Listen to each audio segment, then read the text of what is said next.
የሚስት ማዘን የሚስት ማልቀስ ግን አንድም ቀን የሆነ ሲቆጭ ሲያንገበግብ ሲያናድድ ወይም ደግሞ ሲደብር አይቻላቅም ምንም መስሎ አያውቅም እኔ ሩታን አንድም ቀን ስታባብላት ስትደነግጥ የሆነ ጥፋተኝነት ስሜት ሲሰማ አይቻላቅም በገዛ ጥፋት ስታለቅስ ማለት ነው ያ ነገር ነው የበለጠ ልጅቷን የሚያሳዝናት ገባ ሩታ ማንንም እኮ በኔት ማንንም አንቺን የሚናገርሽ የለም ውይ በጣም ማን ተናግሮሻል ቆይ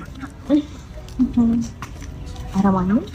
እኔ ሌላ ጊዜ ልጅ መርቅኖ ነው እንደሚመጣው አራ አብርሃም ተው ሲያስረዳሽ መናገር ነው ማለት ነው እንጂ ማንንም ተናግሮኝ አያውቅም አንተ ያለ በተለይ በፍጹም አንድ ሰው ተናግሮኝ አያውቅም አይገርምህም አንተ እኔንም ታስከብረኛለህ ቤትህን ታስከብረኛለህ በነገራችን ላይ እዚህ ጋር ግን አንድ ማለፍ ማልፈልገው ነገር አንቺም እሱን ማስከበር በሚጠበቅብሽ ሰዓት ላይ አላስከበርሽውም እሱንም እንዲናገሩት ፈቅደሻል አይደለ ዝም ብለሻል ለዛውም በጣም ብዙ የሚያስጠላ ነገሮች